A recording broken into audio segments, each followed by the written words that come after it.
Hello friendos and bendos, it's me Z, and DC's new comic universe, the Absolute Universe, has been a massive success. It's prompted the most discussion I've seen online of the comic side of DC in like forever, and I am absolutely loving it. See what I did there?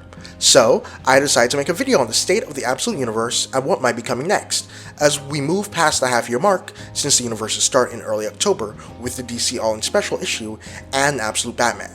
This half-a-year mark also denotes the end of the first arcs of the original 3 Absolute titles, and the beginning of the first arcs of the 3 new ones, which is especially well timed. So, let's get started. Firstly, let's go over the origin of the Absolute Universe itself.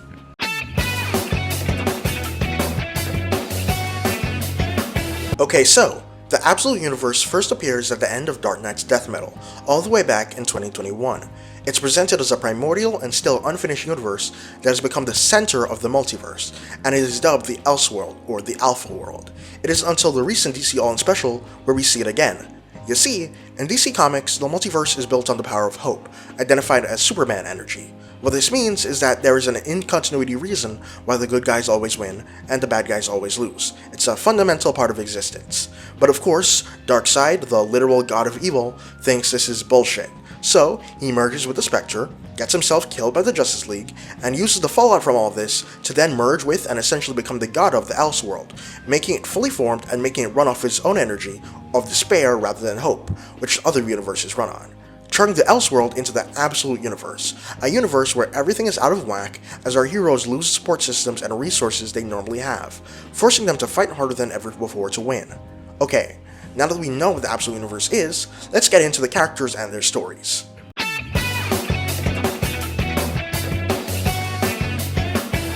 Without the mansion, without the money, without the butler, what's left is the absolute Dark Knight.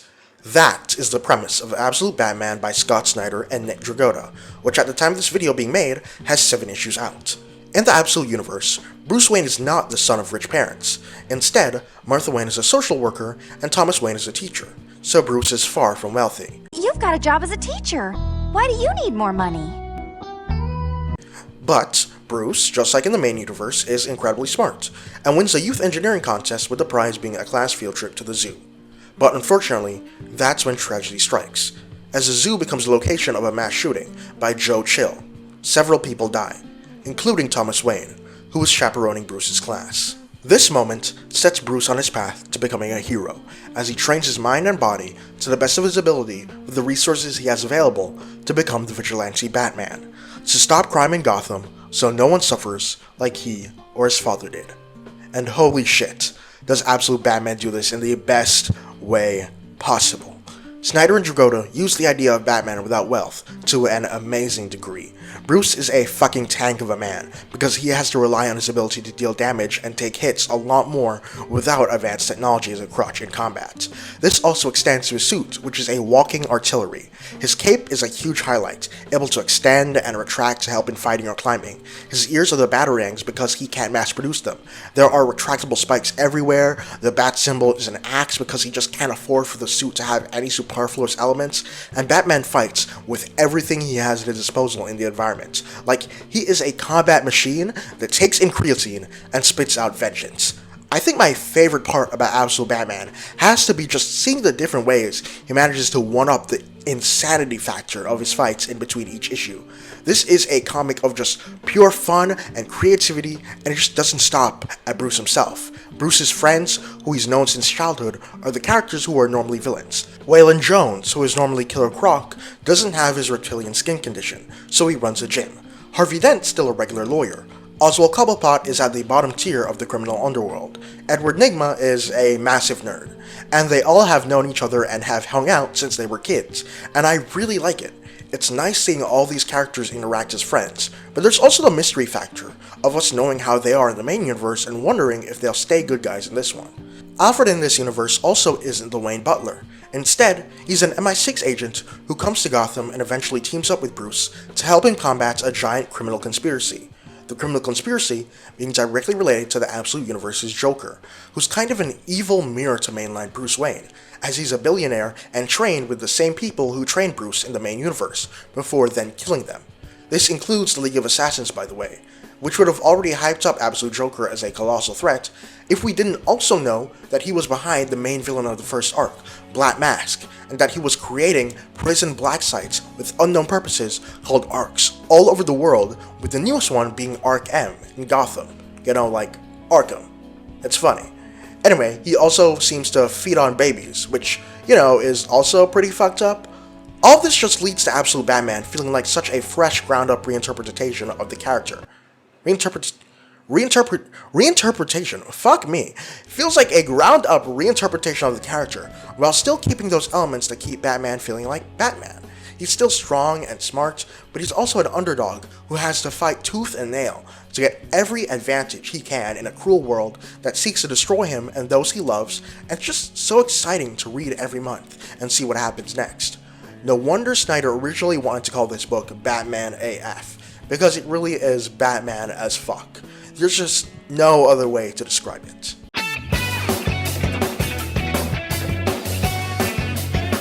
Without the island's paradise, without the sisterhood that shaped her, without a mission of peace, what's left is the Absolute Amazon. Absolute Wonder Woman by Kelly Thompson, Hayden Sherman, and Jordi Belair is my favorite comic book on the shelves right now.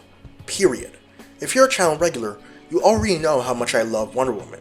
She's my favorite superhero, and this book, every month, just continues to be one of Diana's best runs of all time, and is by far her best alternate universe take.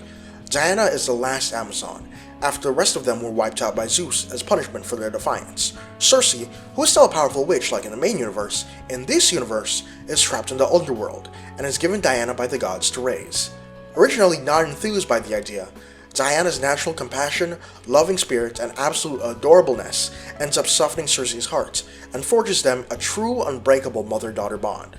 Cersei, in turn, nurtures Diana and teaches her all she knows about magic, and they manage to live a rather peaceful life, or as peaceful as it can be on an island in hell, until Steve Trevor ends up washed up on their shore. Diana sees this as a sign to go to the world of the living and fulfill her purpose as an Amazon to protect mankind. So, she sacrifices her arm to bring Steve back to life, arms herself with as many weapons and magical artifacts as she can, teams up with the reanimated skeleton of Pegasus, as in the Pegasus, the first ever one, and goes to the world of the living, specifically Gateway City. Which is great because, as it turns out, the place is being attacked by a series of monstrous threats, including demon dinosaurs and a giant eldritch crustacean of death. Absolute Wonder Woman works so incredibly well because, just like Absolute Batman, it manages to add really cool and different elements while still keeping true to the character of Diana. Yes, she's raised in hell, but she still manages to come out of it as kind and compassionate, even making friends with the monsters on the island. Yes, she fights with badass and sometimes terrifying weapons, but she inspires others with her love and determination. And despite so much being different, this is Wonder Woman at her most Wonder Woman, and it is just a sensational experience. The other characters are really fun too. Steve is super sweet, and Etta and the new character Bia, her sister, are also really fun to see interact with Diana's magical insanity. We haven't actually gotten to see too much of them though, as the story so far has been more focused on the big fights and establishing Diana's backstory, but I do still really love them from what we've gotten so far. I also want to say that the art by Hayden Sherman and Jordi Belair is beautiful as fuck, with guest artists for issues 6 and 7, Madia DeLewis, being extremely good as well. Just overall, this book has been a feast for the eyes, and I need to gush about it. The character designs of the Greek gods and monsters has been 10 out of 10, the paneling also goes hard as fuck too in a lot of areas, which is a thing I've noticed with a lot of Thompson's comics, but that's especially true here. Overall, just insanely good book. No complaints whatsoever. It makes perfect use of the comic medium, and I firmly believe it's an instant classic. If you really should read any book from this universe, it's this one.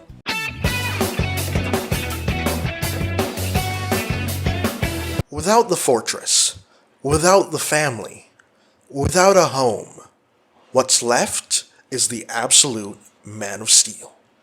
The first thing I have to point out about Absolute Superman by Jason Aaron, Rafa Sandoval, and Ulysses Areola is that it does an incredible job of reclassifying elements of Superman's mythos to fit for a modern context and for modern problems. Superman's very first tagline was Champion of the Oppressed, and that theming comes out in full force in this book. In the main universe, Krypton was already a little fucked up, what with the Council ignoring the warning that the planet was going to explode, but in the Absolute Universe, things are taken to the extreme, with Krypton operating within a strict caste system, where speaking out against the ruling class or their interests is grounds to have you stripped of everything. That's what happens to Kal-El's parents, Lara and Jor, and it's what happens to Kal himself, when the Absolute Universe grows up on Krypton and witnesses the brutality of the system. Krypton's destruction in this universe, like in the main one, is detected by Jor-El, and his reporting is similarly ignored by the government. But here it's revealed that the elite of Krypton noticed the signs and were building their own ships to escape the planet in secret, leaving the lesser class to die. It's the entire El family of Lara, Jor, and Kal that notifies the rest of Krypton of its fate, and builds a ship to help people escape. But unfortunately, they just don't have enough time or resources to help everyone. The elves are only able to help their small community escape the planet, while the rest of it decays, killing everyone else, even the elite class, whose ships are so swarmed and overwhelmed by the people they try to abandon that they're unable to get airborne. And then things get even worse, as the planet explosion rips the El ship asunder, separating it into smaller scattered pods. Kal never sees his family or anyone else from his planet ever again, as his pod barrels away from them into the depth of the cosmos. As of right now, as I'm writing this, we don't know if Lara, Jor, Krypto, or anyone else aside from Kal survived. Kal then drifts alone in space for over a year, with only the tiny ship's AI as company, before landing on Earth and meeting the Kents, helping them out on their farm. But in no time, Kal is reported as an illegal by a nosy neighbor, and is forced to flee the farm to keep both him and the Kents safe. All of which brings us to Absolute Superman's current status quo. He's a wandering traveler who goes around the world righting wrongs and helping the downtrodden with his incredible powers because he sees on Earth the same problems that he saw on Krypton. And that's the thing that enthralls me to Absolute Superman the most, just how real it is. Sure, there's a lot of sci-fi elements, it's Superman, but in the story, on both planets, the rich and powerful drain the land and exploit the poor, while AI replaces human compassion and creativity. The difference between Krypton, the absolute Earth, and our real world is simply the level of advancement, and Superman, once again, comes in as that hope for a better tomorrow. I think Absolute Lois Lane and Jimmy especially have incredibly interesting roles that work with this premise as well, with Lois following in her father's military footsteps as a goon for Lazarus Corporation, and Jimmy forced to be a freedom fighter for the Omega Men. These two characters, known for their creativity and commitment to the truth, are forced away from all of that, just like Kal-El is, to fight a war with no end on the horizon, all on different sides. The story does very much touch on Kal's history as a journalist too, actually wanting to write his essays and news stories on Krypton, when it's much more common to have AI do it. There's a creative spark in all our characters that's being snuffed out by higher powers. So far, Absolute Superman seems to be the series with the most to say, which is incredibly fitting for the character. But that's not to say that the politics is all there is. There's so much emotion and heart. Kal's brief relationship with the Kents is just so heartwarming and gut-wrenching all at the same time, and I'm excited to see Lois' redemption arc. Not to mention needing to find out the origins of Absolute Brainiac and Absolute Ra's al Ghul.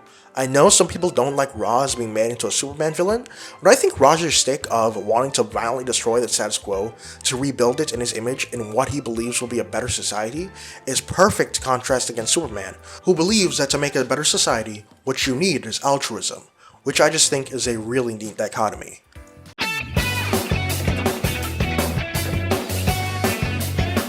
Without the mentor, without the family, without the Speed Force, what's left is the absolute Scarlet Speedster. Moving on to Absolute Flash by Jeff Lemire, Nick Robles, and Adriana Lucas, we're also moving into the second wave of the Absolute Universe. Now, each book in the second wave only has one issue out at the time of this video's writing, so unfortunately I won't have as much to say as I did for the first wave, but there's still some really cool stuff that I want to talk about. The Absolute Universe's Flash is Wally West, and he gets his powers after being in the vicinity of a lab accident caused by Barry Allen doing who knows what. And the way the concept of super speed is explored, especially through the lens of a kid like Wally in his early teens, is so existentially terrifying. He feels so out of control, and his sense of perception is even bleeding a bit into the past, as if he's slowly becoming untangled from space and time. It just scratches a certain part of my brain. There is a lot of mystery already set up in this book too. The Absolute Rogues are seemingly a military task force, but we're not 100% sure who sent them after Wally and why. Absolute Gorilla Grodd seems to be a lab experiment, and he's a monkey, not a gorilla. And there's the whole deal of what Barry was working on and what happened to him. I mean, yeah, we see his skeleton at the end of the first issue, but that is not enough to convince me he won't return in some way. I mean, I just don't see it. I've read too many comic books, you cannot fool me into thinking he's really dead. Or if he is really dead, that some type of time travel clone isn't gonna pop up. Overall, color me intrigued.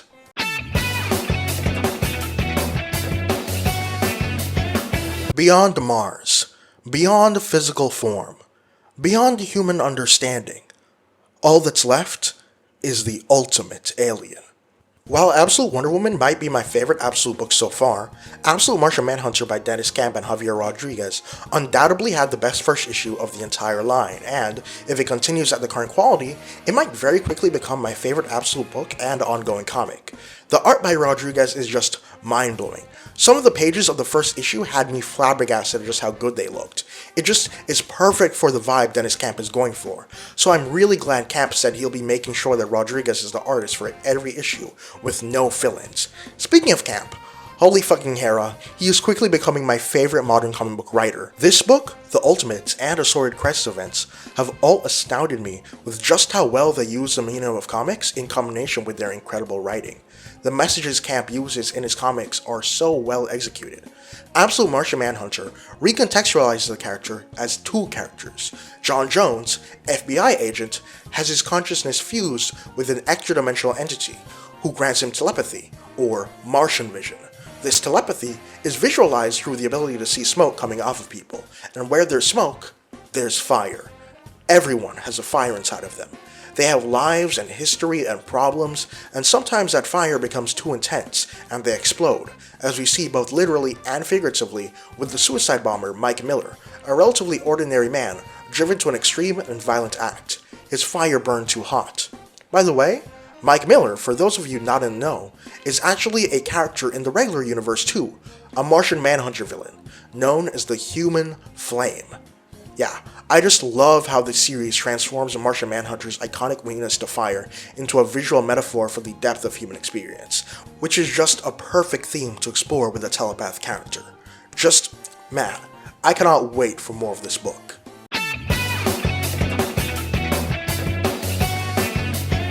Without the core, without the ring, without the willpower, what's left is the absolute Green Lantern. Absolute Green Lantern by Al Ewing and Janoy Lindsay is all about the horror of an alien entity entering the lives of normal people and changing them forever. And it really is clear that Ewing just cannot stop reinventing green characters as otherworldly horror icons, though we'll see if Absolute GL ends up being just as amazing as Immortal Hulk. So far, Absolute GL is the weakest of the Absolute books, but that actually speaks to just how good the other books are than as any diss to Absolute GL. As it stands right now, even at just one issue out, the book is still shaping up to be a fantastic experience. It's more so the fact that this issue is more focused on setup than the meat and potatoes that's dragging it down. The first wave of the Absolute Universe overall jumped right into it, and while the second wave has been more focused on fleshing out origins, Absolute GL has been the one that's decided it's going to try and flesh things out the most before we dive into the deep end. And that makes more sense given just how big the GL mythos is, and just how much effort it'll take to reinvent.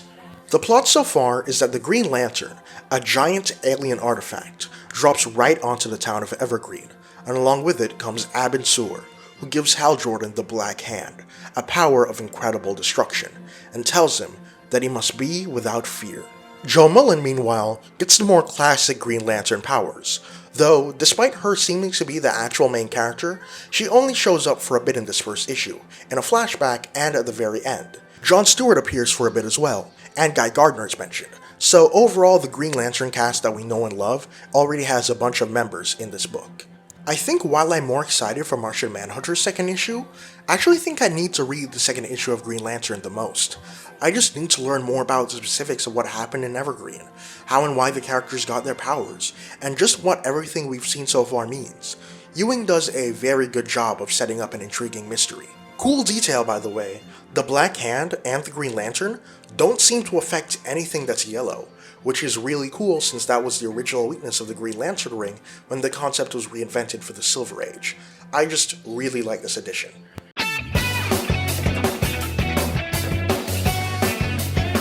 Okay, so, now that we've gone through the Absolute Universe's origins and the current storylines, let's talk about what's next. At the end of Absolute Flash issue 1, we get a flash forward to the future, where we see Absolute Mirror Master, observing the current state of the world, plotting an evil scheme. Along with this page confirming we're getting some sort of Absolute version of Gorilla City, it also confirms what the back cover of Absolute Universe Free Comic Book Day Special means. In it, we see Mirror Master shattering a mirror containing the members of the Absolute Trinity, meaning potentially he's going to be the big bad who's going to bring the heroes together, which honestly, Mirror Master as a Justice League level threat just sounds super fun. In the All-In Special, Booster Gold is sent to the Absolute Universe to find out Darkseid's plan, only to end up trapped in the Absolute Universe, with his communication suspended in the future, where we find out that the Absolute Legion of Superheroes are Darkseid's elite army. Oh, and Booster's existence is also erased from the main universe, so no one remembers that he was sent on this mission because he never actually existed. The Absolute Legion have actually reappeared in the main universe Superman title, meaning that an eventual crossover between the main universe and the Absolute Universe is coming, which we kind of already knew, but this is just explicit confirmation. I also should mention stuff that, while seemingly confined to one book now, could end up becoming bigger. Things like the Joker and his secret worldwide organization, Ra's al Ghul and Lazarus Corporation, and Veronica Cale as the US National Security Advisor. I definitely think there's going to be a big global conspiracy in the Absolute Universe, and these could all be elements of that. But what do you guys think? What's going to happen next, and what are your thoughts on the Absolute Universe as a whole so far?